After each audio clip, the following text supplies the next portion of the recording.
The World Economic Forum has new goals they plan to force down the throats of humans, including beetle burgers. They actually said they like that people are financially struggling for one big reason, which I'll reveal. And Biden is caught in another proven scandal, while Donald Trump tells Republicans back off Social Security, Medicare, and Medicaid. Thank you so much for liking and sharing these videos. It really helps me out. Also, I'd like to thank HelloFresh for sponsoring today's video, and I'll tell you more about their offer later in this video. Okay, the Daily Mail has just confirmed reports that President Joe Biden was named alongside his son, Hunter Biden, in an email regarding a Chinese energy deal back in 2017. Louisiana lawyer Robert Fennett stated via email that he requested a call between Texas energy giant Cheniere and the Biden family. The goal of the Biden family was to broker a deal where American natural gas assets would be sold to the Chinese Communist Party energy company CEFC. Unfortunately for the Bidens, the deal never came to fruition as the CEFC chairman was arrested on charges of bribery. This is just another piece of evidence that shows that Biden had intimate knowledge of his son Hunter's business dealings and how they used his name in order to make money. So they wanted to sell out American natural gas to the Chinese Communist Party and then have us buy it back. This was not a great deal, so I'm really glad that this fell through. But it really does make me wonder, why are all of these scandals starting to leak the very week that Biden was about to announce he's running for president? Is there someone or something that has it out and is trying to block him from this announcement or from being president? President Joe Biden has also continued to downplay his possession of classified documents from his time as vice president. Biden stated, "I think you're going to find that there's nothing there. I have no regrets. I'm following what lawyers have told me they want me to do." It's just funny how he made a huge deal about top secret documents, and now that he's in the same position, he's downplaying it like, "Oh, this is just nothing. You know, we're gonna get this thing done. Don't you worry about it." Biden has still failed to answer why he had classified documents as a vice president in 4 different locations, and why the National Archives and President Obama were unaware that he had taken these national security documents. Former President Donald Trump has chastised the Republican Party for aiming to cut Social Security and Medicare.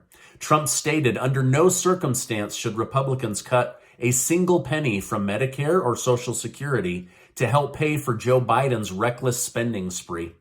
However, the Democrat National Committee spokesman Ryan Lake criticized Trump for being a hypocrite. He stated, "Donald Trump's own record speaks for itself. Every year he was in office, Trump proposed cuts to Social Security and Medicare programs." With Trump's recent comments, some are wondering whether he has had a change of heart now that he's actually been president and dealt with the pushback from the American people. Trump counseled Republicans to look at cutting foreign spending before cutting Social Security. All right, now I have some big stories, including stuff about Putin and the World Economic Forum. But first, let me tell you about today's video sponsor. I want to thank today's video sponsor, HelloFresh. With HelloFresh, you get fresh, pre-portioned seasonal ingredients and recipes delivered right to your doorstep. 2 weeks ago, Casey and I went out to dinner with a couple friend, and the bill at the end was outrageous to feed 4 people. So we've decided that in 2023, we're going to use HelloFresh to connect with family and friends over a delicious meal we cooked together. Last Sunday, we had my brother-in-law and his wife over. While the gals chatted on the couch, Mike, the kids, and I whipped up the most delicious chicken lemon penne pasta. It was fun, affordable, and the food tasted like a 5-star chef. Casey and I use HelloFresh to make home cooking easy, fun, and affordable because they're America's #1 meal kit. So go to HelloFresh.com and use code 21Steven for 21 free meals plus free shipping. That's right, HelloFresh is going to give new customers 21 free meals plus free shipping to try them out today. Thank you, HelloFresh, for sponsoring today's video, and I'll make sure to leave a link down below. The country of Japan's health division has announced that COVID is nothing more than a seasonal flu, and that the Japanese people should be careful but should return to all normal living behaviors. Dr. Lian Wen was a prominent guest on CNN that openly talked about COVID. The media absolutely loved her because she was willing to scare the crap out of people every time she went on air about people getting sick, about people dying. Well, now she's getting pushback from the same cheerleaders that cheered her on during the entire lockdown.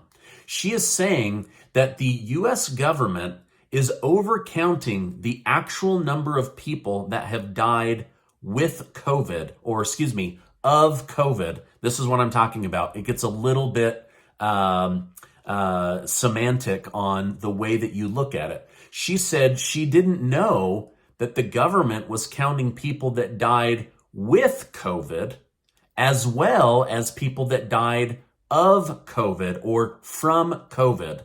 She said there is a big difference, and now she's being vandalized for not upholding the narrative. In fact, Georgia's chapter for infectious disease said the U.S. government was way overcounting deaths. If someone died from cancer and they had COVID, it was labeled COVID. If someone died from gangrene in their foot, but they had COVID, it was labeled a death from COVID. The head of the group said that close to 90% of COVID hospitalizations were actually for other reasons, but the people tested positive for having COVID, whether they displayed symptoms or not. Now, you'll never guess who was seen at the World Economic Forum meeting with the unelected billionaires in Davos, Switzerland.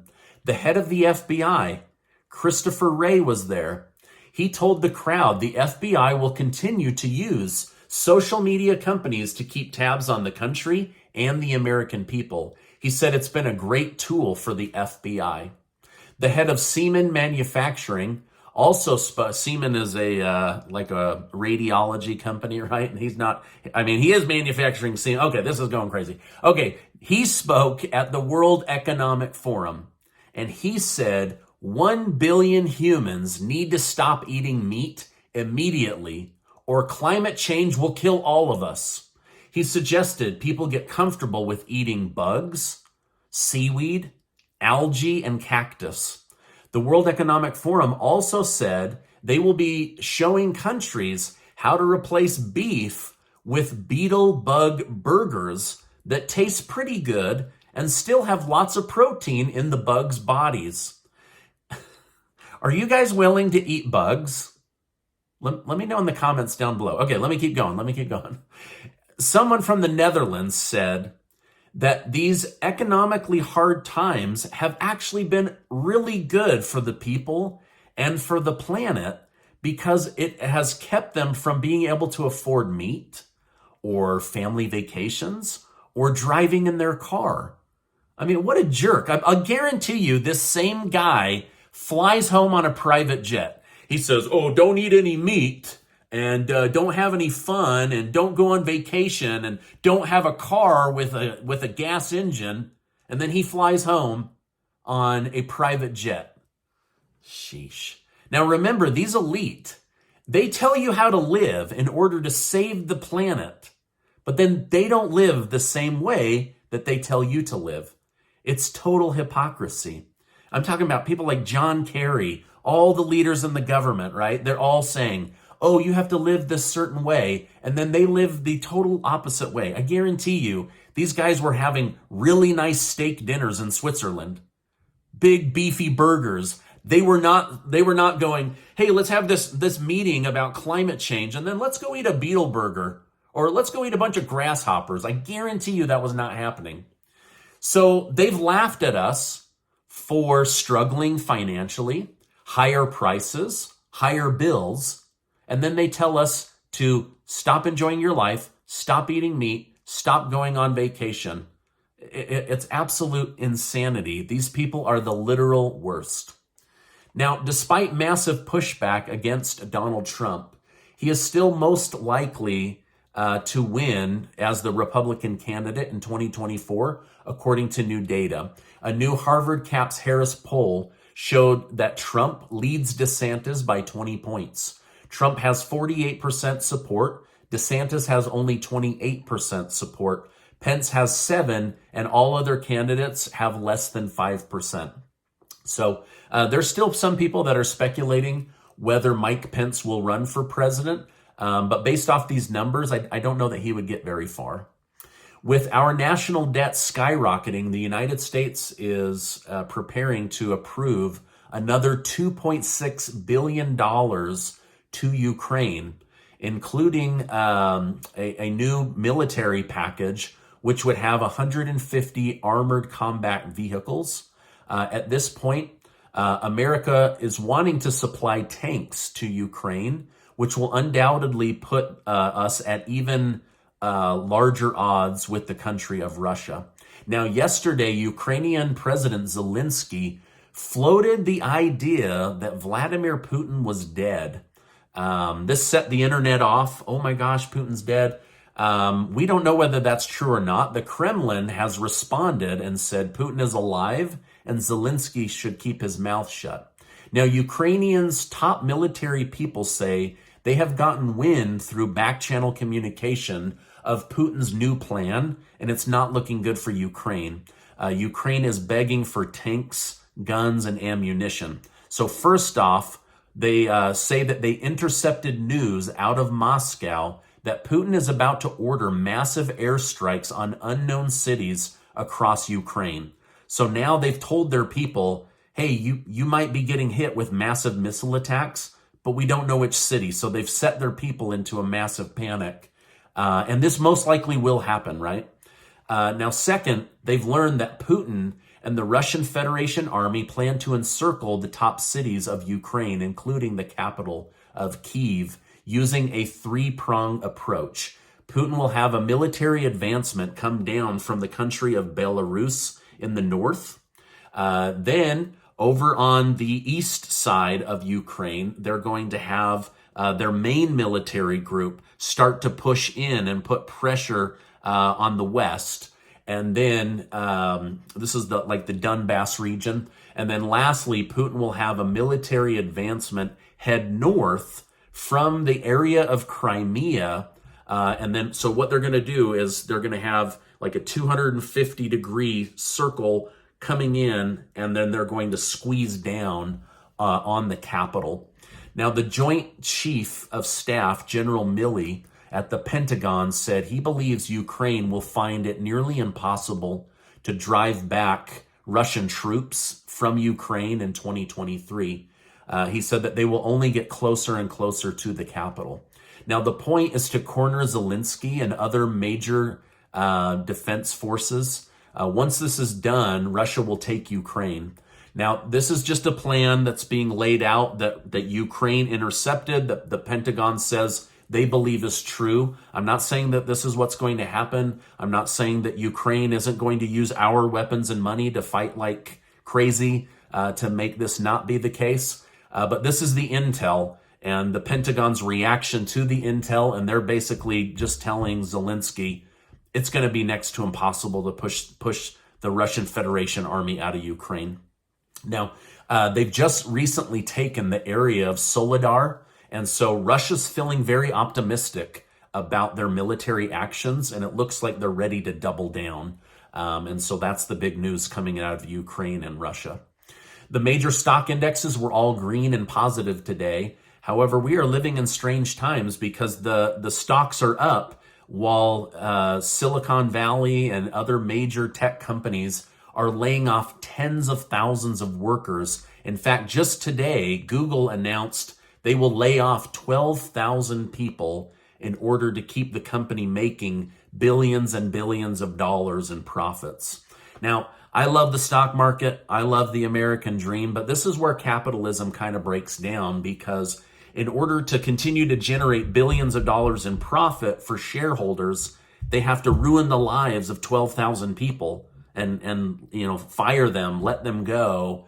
And so it's really hard because these are the people that do the work, and these are the people that receive the benefit and the money, right? And this is where there's kind of a breakdown in capitalism. But yeah, tens of thousands of tech workers are being laid off from Amazon, Microsoft, and now Google just announced another 12,000 people out of work. Now, this is my update for today. Casey and I are giving away $5,000 in cash, plus the opportunity to work with me personally through Zoom on your financial situation. And I'll make sure to leave a link to the details down below. Now, before you go, I want to remind you that you are amazing. Make sure to check out this super important video and get subscribed to the channel. Also, check out HelloFresh. No beetle bugs. Their food is amazing. It shows up right when you want it to. And it's really, really fun to cook. Hey, there's a lot of places to get your news these days, so I appreciate you stopping by here today, and I will see you on the next video.